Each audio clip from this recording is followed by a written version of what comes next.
ഈശോ മിശിഹായ്ക്ക് സ്തുതിയായിരിക്കട്ടെ. യേശുവിൽ ഏറ്റവും സ്നേഹം നിറഞ്ഞവരെ, നിങ്ങൾക്ക് സമാധാനം. പ്രിയപ്പെട്ടവരെ, ഇന്ന് ഞാൻ വളരെ ഉപകാരമായിട്ടുള്ള ഒരു ചിന്താ വിഷയമായിട്ടാണ് വന്നിരിക്കുന്നത്.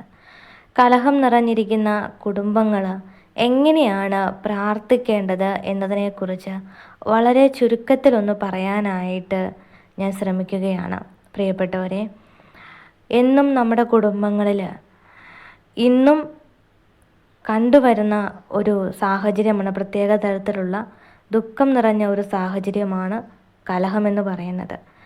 ഒന്നോ രണ്ടോ നിമിഷ നേരത്തേക്ക് മാത്രം ഒതുങ്ങിക്കൂടുന്ന കലഹമല്ലാതെ നിരന്തരം കുടുംബത്തിനുള്ളിൽ പ്രതിസന്ധി സൃഷ്ടിക്കുന്ന, കുടുംബത്തിനുള്ളിലുള്ള ബന്ധങ്ങൾ തമ്മിൽ വേർപെട്ടു പോകുന്ന രീതിയിലുള്ള കലഹങ്ങൾ ഉണ്ടാകുവാനുള്ള കാരണങ്ങളും അതിനുള്ള പരിഹാരങ്ങളുമാണ് ഞാൻ ഇന്ന് നിങ്ങളോട് ഷെയർ ചെയ്യാനായിട്ട് ആഗ്രഹിക്കുന്നത്. ഇന്നത്തെ ഈ വിഷയം തീർച്ചയായിട്ടും ഒരുപാട് ദൈവമക്കൾക്ക് ഉപകാരമാകും. കാരണം ദുരിതങ്ങളില്ലാത്ത, കലഹങ്ങളില്ലാത്ത കുടുംബങ്ങളില്ല. എന്നാൽ ഞാനിത് സംസാരിക്കുന്നത് ഒരു ഒന്നോ രണ്ടോ ദിവസത്തെ ഒരു സൗന്ദര്യ പിണക്കമുള്ള വ്യക്തികളെ കുറിച്ചിട്ടല്ല കേട്ടോ.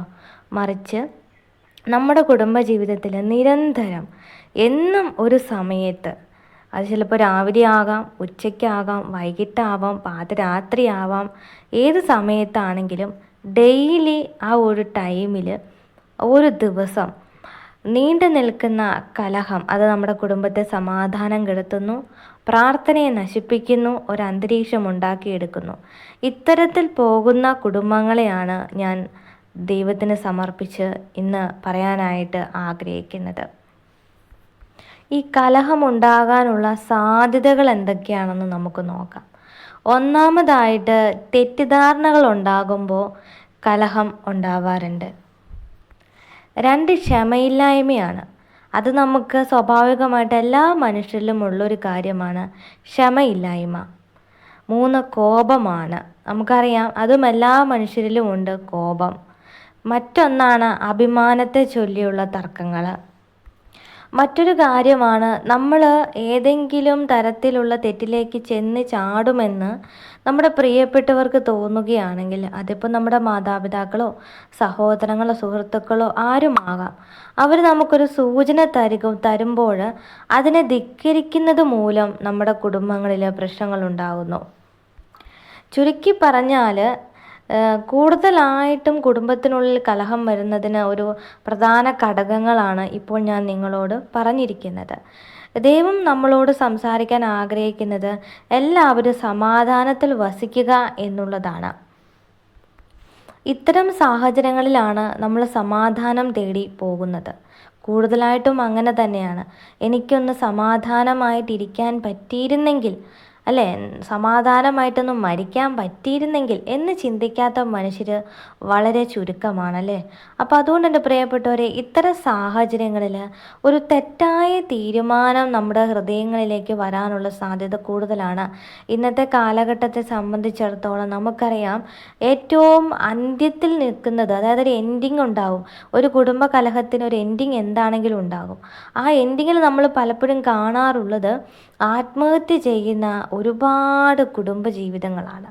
നമുക്ക് ഈ കാലഘട്ടത്തിൽ നിങ്ങളൊക്കെ ഒരുപാട് കേട്ടിട്ടുണ്ട്, എത്രയോ ദൈവമക്കളാണ് ഒന്നിന് രണ്ടാമത് ഒരു തരത്തിലൊരു പരിഹാരം കണ്ടെത്താൻ കഴിയാതെ വരുമ്പോൾ ആത്മഹത്യ ചെയ്യുന്നത്, അല്ലേ. കൂട്ടത്തിൽ അവനവൻ തന്നെ ആത്മഹത്യ ചെയ്യുന്നതിന് പകരമായിട്ട് തൻ്റെ പ്രിയപ്പെട്ടവരെ കൂടി ക്ഷണിക്കുന്നു എന്നുള്ളതാണ് അതിൻ്റെ വേറൊരു വിഷമകരമായിട്ടുള്ള കാര്യം എന്ന് പറയുന്നത്.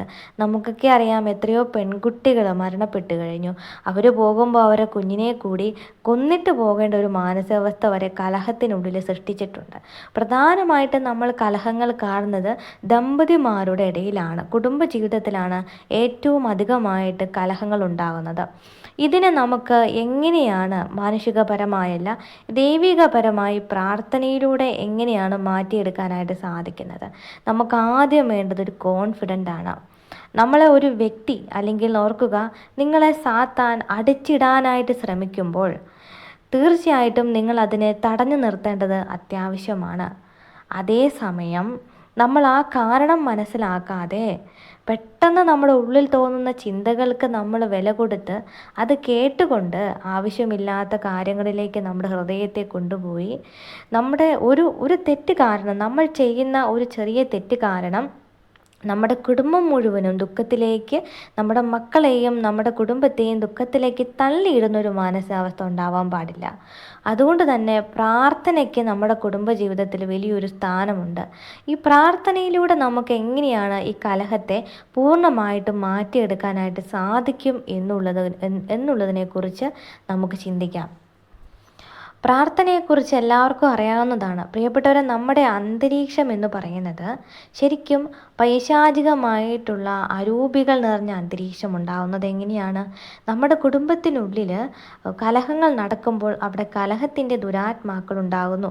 മദ്യപിക്കുന്ന ഒരു വ്യക്തിയുണ്ടെങ്കിൽ ആ മദ്യപാനത്തിൻ്റെയും മയക്കുമരുന്നിൻ്റെയും മറ്റ് തിന്മയുടെയും ഒക്കെ തന്നെ, വിദ്വേഷത്തിൻ്റെയും വെറുപ്പിൻ്റെയും ഒക്കെ തന്നെ ദുഷ്ട അരൂപികൾ അന്തരീക്ഷത്തിൽ തങ്ങി നിൽക്കുന്നുണ്ട്.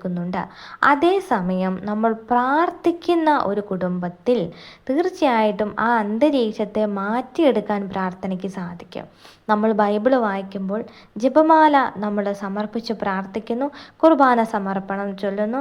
അതോടൊപ്പം തന്നെ ദൈവത്തിൻ്റെ നിയമങ്ങൾ പാലിച്ച് വിശുദ്ധിയിലൂടെ കടന്നു പോകുമ്പോൾ തീർച്ചയായിട്ടും ഈ അന്തരീക്ഷത്തിൽ പരിശുദ്ധാത്മാവിൻ്റെ ശക്തി നിറയുന്നതായിട്ട് നമുക്ക് കാണാനായിട്ട് സാധിക്കുന്നു. അതുവഴിയാണ് നമ്മുടെ പ്രിയപ്പെട്ടവരുടെ ജീവിതത്തിൽ മാറ്റങ്ങൾ ഉണ്ടാവുന്നത്.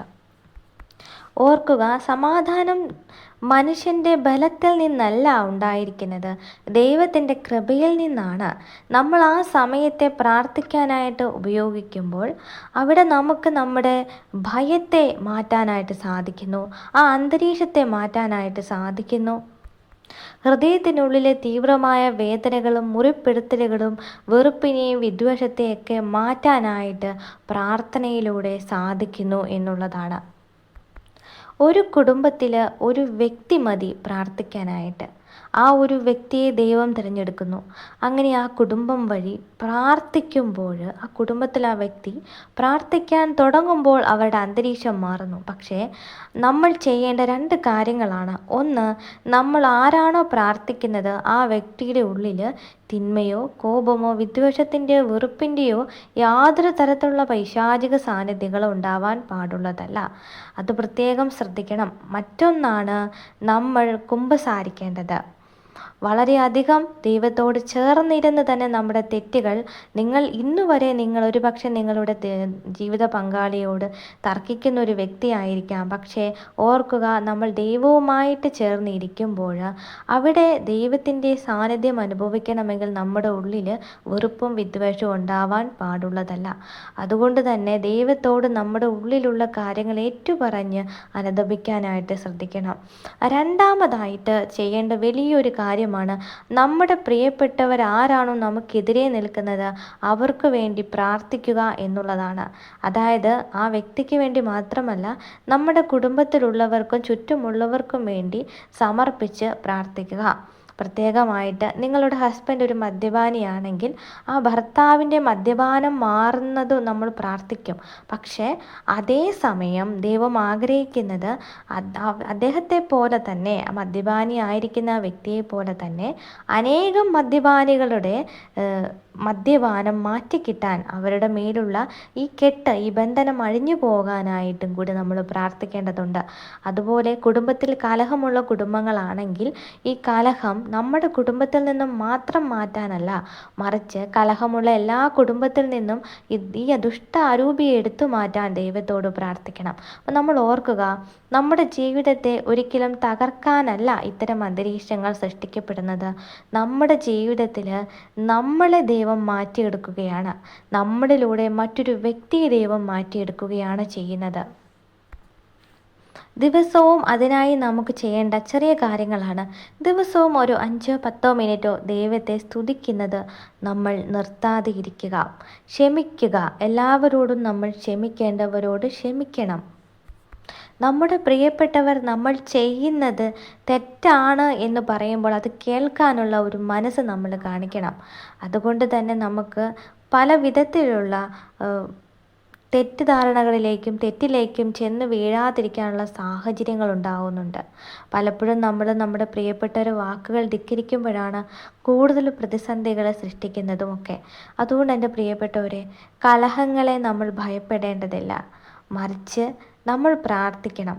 ആ സമയത്ത് ഇത് പ്രാർത്ഥിച്ചിട്ട് എന്താ പ്രയോജനമുള്ളേ എന്ന് ചിന്തിക്കരുത്. ഓർക്കുക, ദൈവത്തിന് ഒരു നിമിഷം മതി നമ്മുടെ കുടുംബത്തിന് മാറ്റിമറിക്കാനായിട്ടെന്ന് ഓർക്കുക. കലഹത്തെ മാറ്റാൻ ഒരു ദിവസം കൊണ്ട് ഒരിക്കലും നമുക്ക് പറ്റില്ല. പ്രാർത്ഥിക്കുമ്പോൾ ഏത് നിമിഷം വേണമെങ്കിലും ദൈവത്തിന് അതിൽ ഇടപെടാനായിട്ട് സാധിക്കും. ആ ഒരു വിശ്വാസം നമ്മൾ അർപ്പിക്കുക.